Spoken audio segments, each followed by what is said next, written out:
Graça e paz do nosso Senhor Jesus Cristo para todos que estão nos ouvindo. Eu gostaria de agradecer inicialmente à nossa igreja, ao conselho, pelo convite amoroso de estar aqui compartilhando uma porção da palavra de Deus com vocês.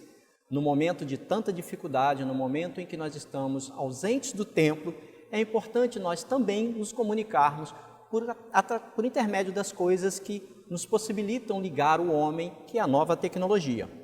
Eu queria começar esse trabalho hoje um pouco diferente do que normalmente nós fazemos. Nós vamos começar utilizando uma música.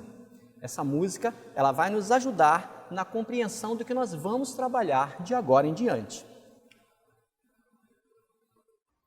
Essa canção é realmente belíssima e ela traz assuntos que realmente mexem com a nossa vida, quando a gente pensa em carros circulando num lugar vazio, sem destino, num momento tão complicado como o que vive o nosso mundo, ela vem de encontro às nossas necessidades.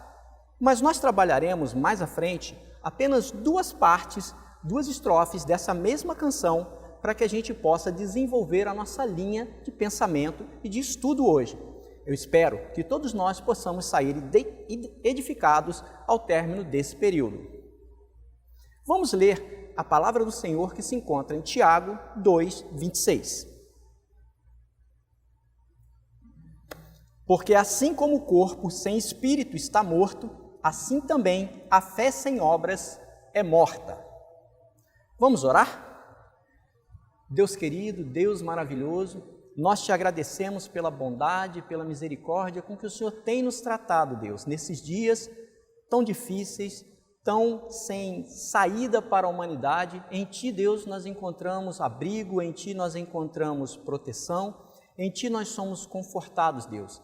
E por isso nós te agradecemos.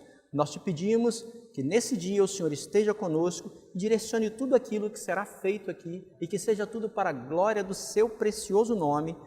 Nós oramos em nome de Jesus. Amém. Bom, na lição anterior, nós aprendemos sobre a fé verdadeira. Hoje, faremos a ligação do nosso conteúdo com o que foi apresentado na semana passada. Num breve resumo sobre a última aula, nós podemos ver que aprendemos a importância da centralização da fé no Deus da Trindade. Vimos também que essa mesma fé transforma a vida daquele que foi alcançado pelo Espírito Santo de Deus. Entendemos também que salva o homem da morte eterna e traz a certeza da esperança em Cristo. Hoje, nós vamos explorar o ponto de número 2, a transformação de vida daquele que foi alcançado pelo Espírito Santo de Deus. Antes, porém, eu queria pensar um pouco sobre a ideia de fé verdadeira. Quando qualificamos a fé como verdadeira, podemos então pensar que é possível existir uma fé não verdadeira. Por outro lado, se pensarmos na fé verdadeira como uma fé madura, podemos chamar o seu oposto, o seu antônimo, de uma fé que ainda está em desenvolvimento, em amadurecimento, conforme a gente pode encontrar em 1 Coríntios 13, 11.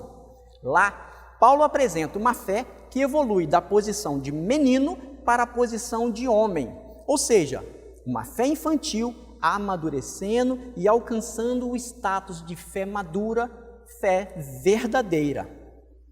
E aí, eu queria chamar vocês a refletir acerca da seguinte situação, nesse quadro que nós vamos pintar. Se nós recebêssemos a informação de que um país possui 81% de pessoas cristãs, bom, em nossa imaginação, formularíamos uma ideia de uma sociedade quase utópica. Afinal, 81% de pessoas professando a fé cristã é um número impressionante.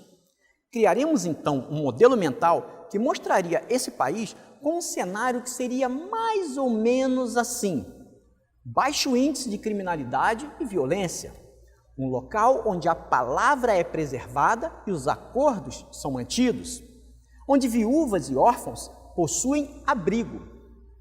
Praticamente não existiria injustiça social. Um local onde todos os seres humanos, independente de idade, gênero, classe social, ou grau acadêmico são respeitados. Enfim, um excelente lugar para se viver e criar as nossas famílias. Acontece que esse número foi publicado no mês de janeiro de 2020 e diz respeito ao Brasil. A pesquisa aponta que 81% da nossa população se declara cristã. Percebam então que, quando comparamos a sociedade do exercício anterior, esse que acabamos de pensar, ao quadro que nós temos no Brasil e no mundo, aparentemente, esses números não se traduzem em realidade. Ao contrário, o que nós percebemos é uma escalada de violência cada vez maior, como, por exemplo, os dados da situação prisional do país. Um veículo de comunicação, por volta de junho de 2019, nos falou que a população carcerária do Brasil era algo em torno de 773 mil presos, e que esse número tinha triplicado quando a gente comparava o início dos anos 2000 até o ano de 2019. Eles chegaram a essa conclusão usando uma taxa de encarceramento, que na prática é pegar o número, cada 100 mil habitantes, ver quantos presos a sociedade possui. No ano de 2000, nós tínhamos 137 presos para cada 100 mil habitantes. No mês de junho do ano passado, esse número já era 368 pessoas para cada 100 mil. E não fiquem assustados se a gente conseguisse levantar os dados hoje e verificarmos que esse número subiu significativamente nos últimos meses.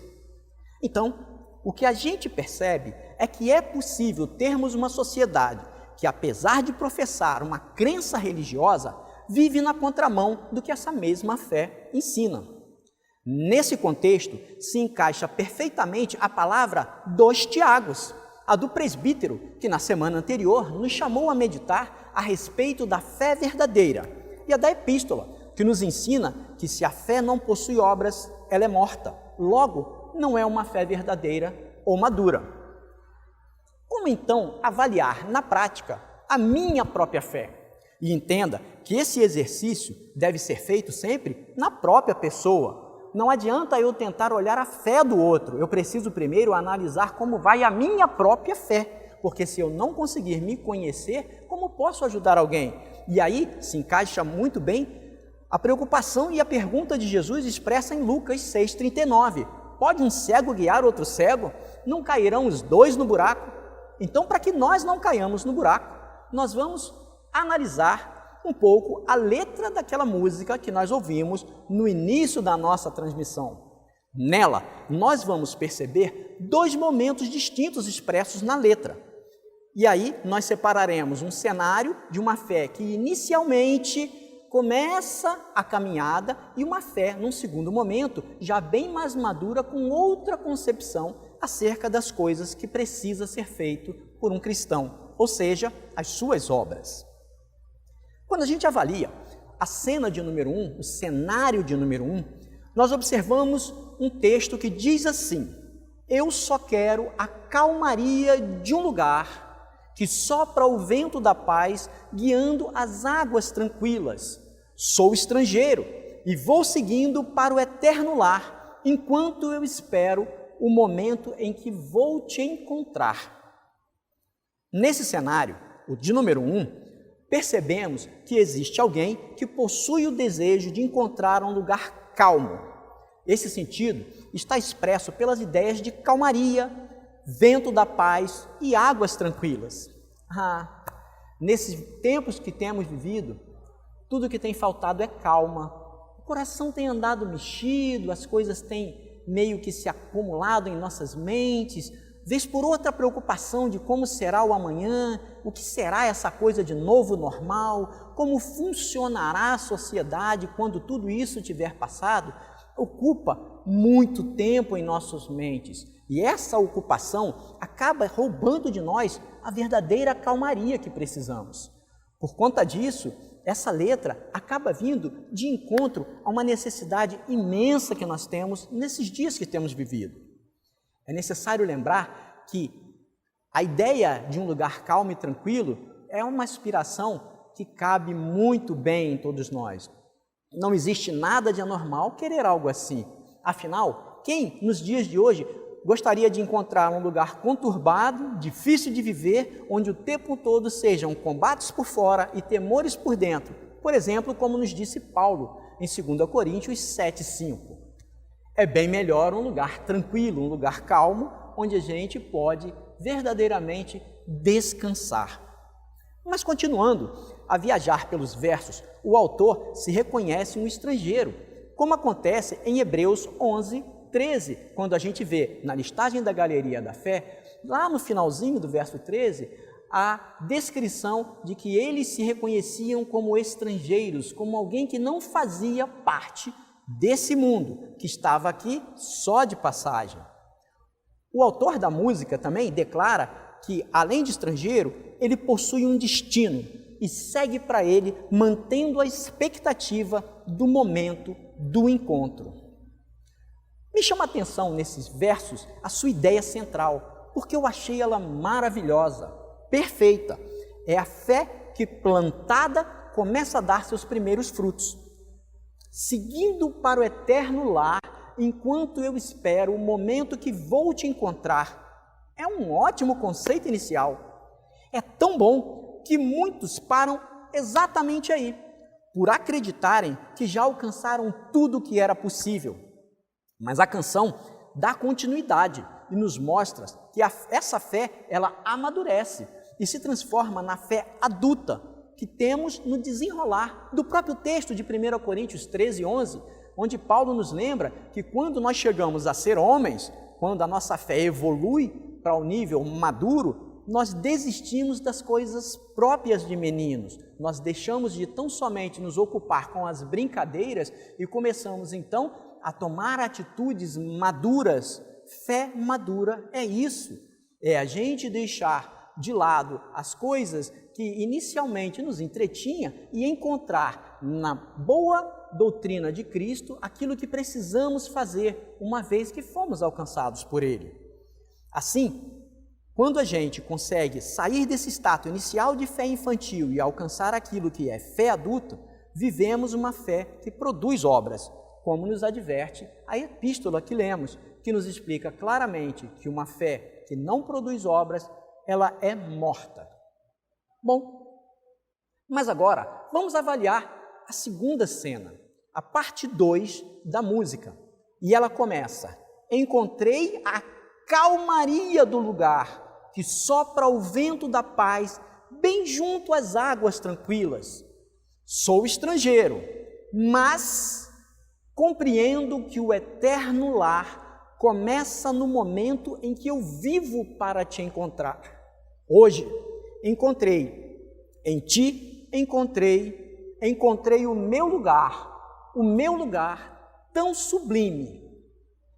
Acompanhem que a caminhada dessa nova porção da letra, que forma o cenário 2, traz mudanças significativas em sua concepção.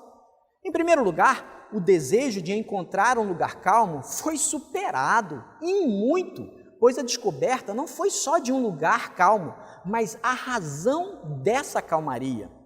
E é claro que nessa nova fase, o foco está na percepção desse encontro. Vejam que, de fato, o local possui todas as características do desejo, vento da paz e águas tranquilas. Mas o motivo desses elementos serem apresentados assim está naquele que produz a calmaria. Ele é o centro das condições de tudo que se fez. Afinal, todas as coisas foram feitas por ele, e sem ele, nada do que foi feito se fez. Nele estava a vida, e a vida era a luz dos homens. João 1, 3 e 4. Contemplem que quando a fé amadurece, o personagem dessa história não apenas reconhece aquele que ele encontrou, mas existe um salto de compreensão entre a primeira cena e a segunda. Agora, ele entende que não é possível permanecer apenas seguindo para o eterno lar, mas que é necessário viver todos os dias para esse encontro. E é justamente nesse novo modo de viver, nessa nova maneira de pensar, que nascem as obras. O eterno lar, então, na nova percepção, começa agora. é chegado o reino de Deus. E esse reino deve ser vivido dentro da expectativa da sua consumação com o retorno de Jesus. A vida muda de sentido quando essa nova perspectiva chega. Eu não sou apenas um passageiro pela terra, mas eu sou alguém que influencia as pessoas que estão no meu entorno. Eu faço parte da história da humanidade, do bairro onde eu estou inserido, das pessoas que estão ao meu redor, e as minhas atitudes, as minhas obras, as minhas posturas, elas vão mostrar o quanto eu creio nisso. E essa nova forma de viver é o que acaba faltando na nossa sociedade quando a gente lê aquele número 81% e não consegue evoluir no comportamento esperado. A gente não consegue enxergar isso. Eu gostaria de ressaltar momentos chaves nesse último verso que a gente estudou, na cena de número 2.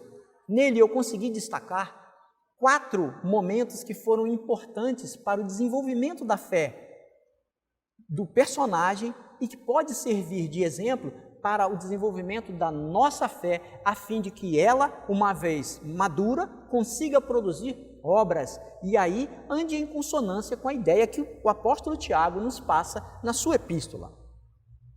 Um primeiro momento-chave que a gente pode enxergar é um reconhecimento. Nessa parte 2, então, aparece um reconhecimento. Se na parte 1, tudo que ele queria era um lugar calmo, na parte 2 ele consegue descobrir o motivo da calma. Ele descobriu aquele que é a calmaria. Descobrir a calmaria faz toda a diferença na vida daquele que frequenta uma igreja. É difícil ter que falar sobre isso, mas o fato é que nós vemos muitas pessoas, anos a fio, frequentando os templos, estando nas reuniões, nas escolas dominicais, nos cultos de domingo, nos cultos de oração, e ainda assim continuar alheio à presença daquele que é a calmaria do lugar, daquele que de fato nos conduz às águas tranquilas. Isso se dá muitas vezes e a pessoa sequer percebe como ele está destoando de outras pessoas no seu entorno. Ah, quem dera todos nós consigamos alcançar esse tipo de elevação em nossa vida, esse tipo de consciência, esse tipo de reconhecimento, como o personagem dessa canção conseguiu chegar. Mas além de um reconhecimento, ele também, a partir desse reconhecimento, tem uma compreensão.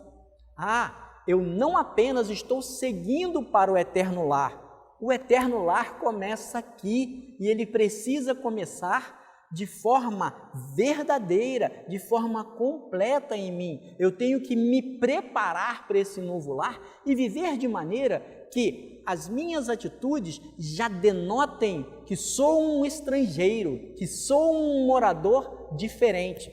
Vocês já observaram? Quando você está como estrangeiro de um país ou quando alguém é estrangeiro em seu próprio país, você sempre repara, ele fala diferente, ele se veste diferente, ele se comporta diferente, ele age normalmente com estranheza a certos costumes muito tradicionais daquele lugar. Então, ser estrangeiro traz essas características, mas o que acontece é que em muitos dos casos nós vivemos num mundo onde nós deveríamos ser estrangeiros, mas parecemos os nativos. Nós continuamos com os mesmos comportamentos que os demais têm, de tal maneira que quem olha na multidão não consegue diferenciar se você é um estrangeiro ou se você é alguém nativo daquele local. O eterno lar começa aqui. Essa é uma boa nova. O reino de Deus é chegado. Nós precisamos, então, viver de tal maneira que esse reino seja visto em nós. E aí, a gente entra na terceira situação, ou no terceiro momento-chave, uma mudança de atitude. Nós tivemos um reconhecimento, ele é a calmaria, uma compreensão, o eterno lar começa aqui, e agora uma mudança de atitude.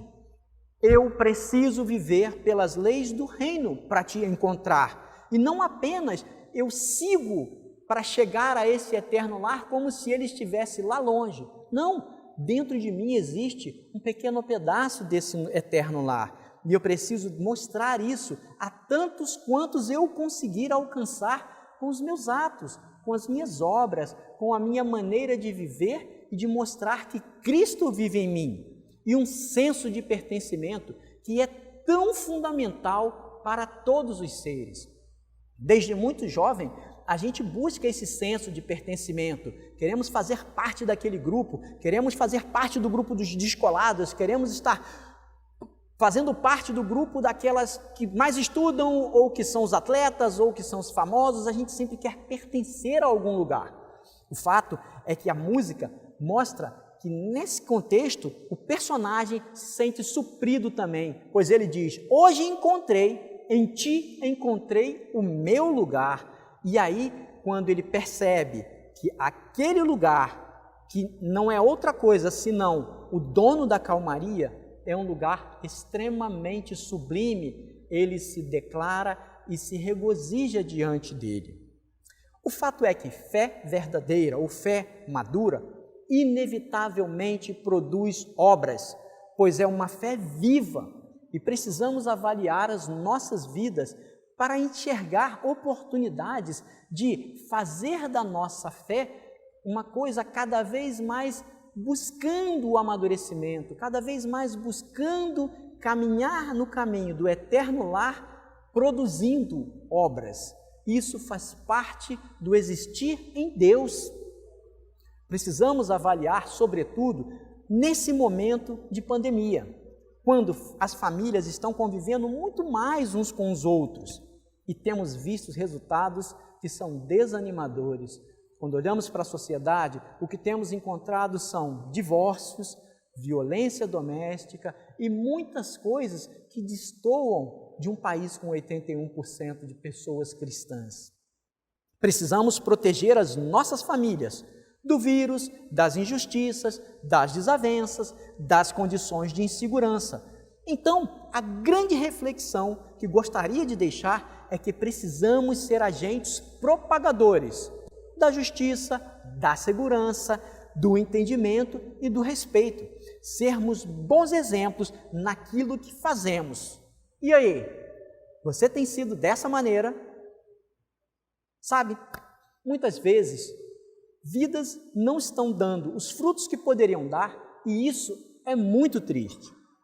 E é triste não apenas pelos excelentes frutos que a sociedade poderia colher dessas pessoas, mas, acima de tudo, pelo empobrecimento que passa a própria existência daqueles que ficam pelo caminho, acreditando que apenas seguir em direção ao eterno lar já é o bastante. Esses perdem a oportunidade de conhecer e de se relacionar cada vez mais profundamente com aquele que é a calmaria do lugar, que sopra o vento da paz, e de perceber como é sublime o lugar onde o Senhor está. Se por acaso você faz parte daqueles que pararam na primeira estrofe que analisamos, ou no primeiro estágio, eu gostaria de citar um texto de Lutero, que diz: a lei nos leva a Cristo para sermos justificados, e Cristo nos leva de volta à lei para sermos santificados. Por conta disso, eu te convido a continuar estudando a palavra de Deus, se aperfeiçoando em seus preceitos, analisando os seus estatutos, conhecendo os seus mandamentos e vivendo segundo a sua orientação, orando e, acima de tudo, amando, porque toda boa obra se resume nessa palavra: amar.